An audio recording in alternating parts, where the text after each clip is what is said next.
All right, let's dive right into this explainer. We're looking at arguably the most fiercely debated, studied, and, well, just flat-out influential figure in all of human history. Whether you're coming at the story of Jesus of Nazareth from a place of deep, personal faith, maybe quiet skepticism, or honestly anywhere in between, there's absolutely no denying the monumental footprint he's left on the world. So today, we're going to strip away centuries of theology. We're looking strictly at the source material, the historical records, to understand exactly who he was, what he taught, and how his life actually unfolded. And you really have to consider the incredible paradox of his life. It's almost mind-boggling when you think about it. The guy never wrote a single book, he never commanded an army, never held any kind of political office, and literally never traveled more than 200 miles from the tiny town in Galilee where he was born. Plus, he died at just 33 years old. By any conventional, ancient metric of power and success, his name should have just vanished into the sands of time. But instead, what happened? Today, a staggering 2.4 billion people, that's roughly a third of the entire global population, consider this first-century Jewish carpenter to be the Son of God. That number perfectly sets the immense stakes for our historical investigation. I mean, how does a single person, with zero traditional trappings of power, end up shaping more of human history than any emperor or general combined? So let's jump right into Act 1, the historical Jesus. If we're looking strictly at the grounded historical consensus, we've got to start with the ultimate foundational question, right? Was Jesus actually a real person? Well, when you look at the historical data, almost all secular non-Christian historians emphatically say yes, absolutely. This isn't just a matter of faith, it's a matter of the historical record. The crucial point here is that scholars broadly agree on the basic timeline of his life. The consensus is that he was born between 6 and 4 BCE in Roman-occupied Judea. We know for a fact he was Jewish, that he was baptized by a guy known as John the Baptist, and then he actively gathered a really dedicated following before ultimately being crucified under the Roman governor Pontius Pilate somewhere around 30 to 33 CE. Most experts of the ancient world are actually in complete agreement on those foundational facts. And what's brilliant is that you don't even need to look at religious texts to find him. He's firmly planted in the ancient historical record with independent confirmation. The esteemed Roman historian Tacitus explicitly mentions him, and so does the prominent Jewish historian Josephus. These guys definitely weren't his followers. They were independent observers, just documenting the reality of his existence in the timeline of human events. Which brings us to Act 2, a radical message. Because having established the man, we really have to look at his words. It wasn't just alleged miracles that made him famous, it was his profoundly disruptive teachings.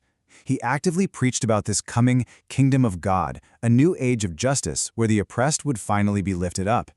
He deliberately and controversially chose to hang out with the absolute outcasts of his society.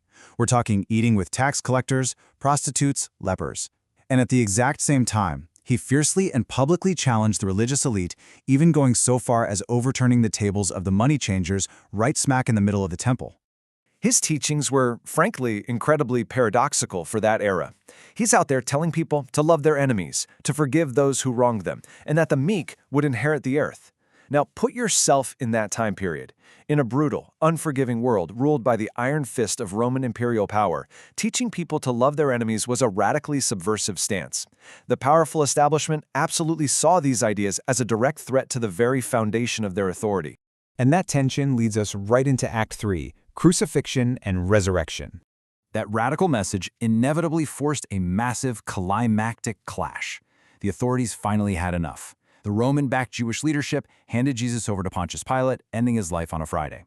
Now, Roman crucifixion was a horrifying, brutal practice. It was designed not just to kill you, but to publicly humiliate you and severely deter anyone else from ever stepping out of line.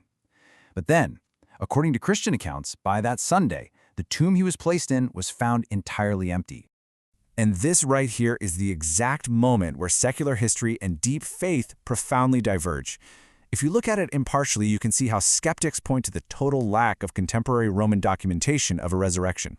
Some scholars suggest his followers just experienced spiritual visions or really powerful manifestations of grief. On the flip side, the literal, physical resurrection from the dead is the absolute cornerstone of the Christian faith. But what is historically striking, regardless of where you personally stand, is the undeniable reality that his disciples were totally transformed. They went from hiding in absolute terror to boldly proclaiming this message, willingly dying for their belief. Now, let's look at the sheer scale of the aftermath in Act 4, an unmatched global legacy. It's almost hard to wrap your head around. The irony is just incredible.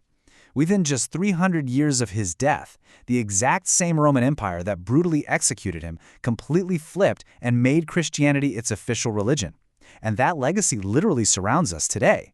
I mean, his birth divides our global calendar, his name is spoken billions of times every single day, his influence is heavily felt in our hospitals, our courtrooms, our weddings, and even on our battlefields. So whether you're a believer or a skeptic, the evidence is pretty clear. A first-century preacher undeniably changed the world more than any other figure in human history.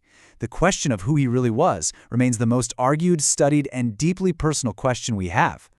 As we wrap up our explainer on the most influential figure in Western history, I want to leave you with a fascinating question for our next episode. We're going to travel to 7th century Arabia and ask, who was the merchant in a cave whose revelation created the world's second largest religion in an astonishing 23-year span? Until then, keep asking questions and keep learning.